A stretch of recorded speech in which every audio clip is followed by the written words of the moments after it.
অনেক দিন পর বাড়ির কাছেই ছোটখাটো একটি মেলার মতো আয়োজন হয়েছে আর আমি আম্মু এবং যারাকে নিয়ে গিয়েছিলাম সেখানে ঘুরতে।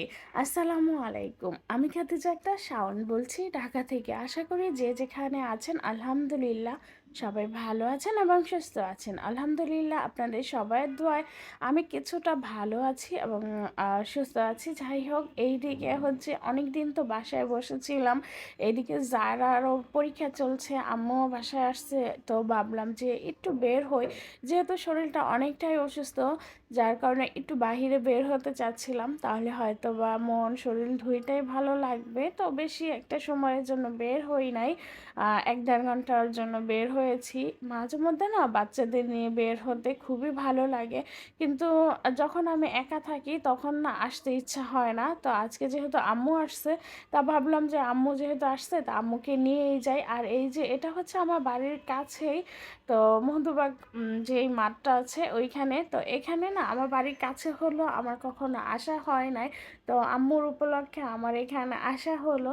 তো ভাবছিলাম আমি আম্মুকে নিয়ে অন্য কোথাও যাব, তো যারা বলতেছে যে এখানে আসবে, তো ভাবলাম যে ঠিক আছে, যে এখানে যাই, দেখি কি কি আছে বা কি কি পাওয়া যায়, সব কিছুই ঘুরে ঘুরে দেখি। তো এখানে না সবসময়ই নাকি এই রকমের জমজমাট থাকে, এটা কিন্তু আমি একদমই জানি না।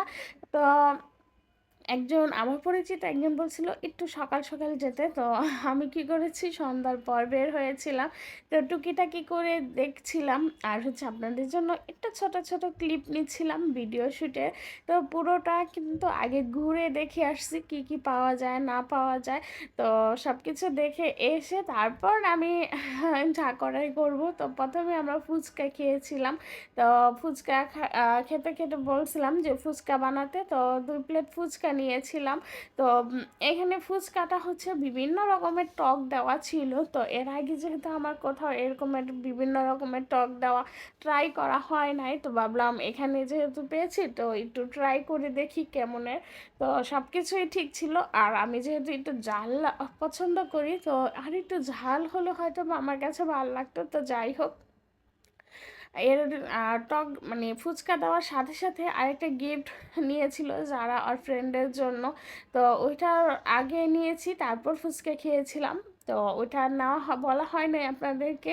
তো এই দিক থেকে আবার মানে ওই ফুচকাটা যেখানে খেয়েছি ওই ফুচকাটা আমাদের কাছে না এতটা ভালো লাগেনি। তো আম্মু আবার বলতেছে যে এখান থেকে খাও, পরে আমি ভাবলাম যে না, অন্য কিছু খাই। তো ওই পাশে মুড়ি বিক্রি করছিল, তো মুড়িটা হচ্ছে ডিম আলু সব কিছু দিয়ে।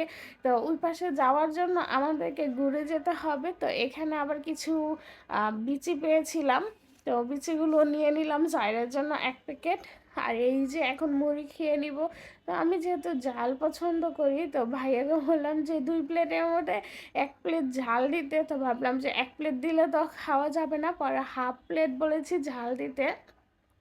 তো যাই হোক, ফুচকা থেকে ঝালমুড়িটাও ভালো ছিল, কিন্তু নেক্সট ঝালমুড়ি থেকে এরপর যা খেয়েছি ওইটা আরও বেশি ভালো ছিল। তো ঝালমুড়ি খাওয়ার পর আসলে মুখে মানে যে টেস্টটা লাগে ওইটা না, মানে স্বাদবিহীন হয়ে গিয়েছিল, মুখটা কোনো কিছুই মজা পাচ্ছিলাম না। তো ভাবলাম একটু চা খাই। তো এখানে দেখলাম কি যে ঘটি চা পাওয়া যায়, তো ভাইয়াকে বললাম যে একটু ঘটি চা দিতে। তো ঘটি চা আমরা 2টা নিয়েছিলাম, যেহেতু আম্মু আর আমি দুজনে খাবো। যারা যেহেতু চা খায় না, তো আসার সময় জায়রা আবার যাওয়ার সময় বলেছিল ওকে বেলুন নেওয়ার জন্য। তো ভাবলাম যে এখন বেলুনটা নিয়ে দেই।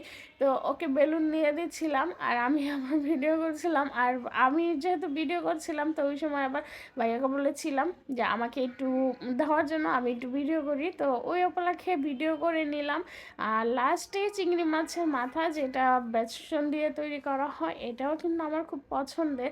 তো এটাও নিয়ে নিলাম, সরি খাই নাই। তো এইগুলোই করে টুকিটাকি করে আস্তে আস্তে বাসায় চলে আসলাম।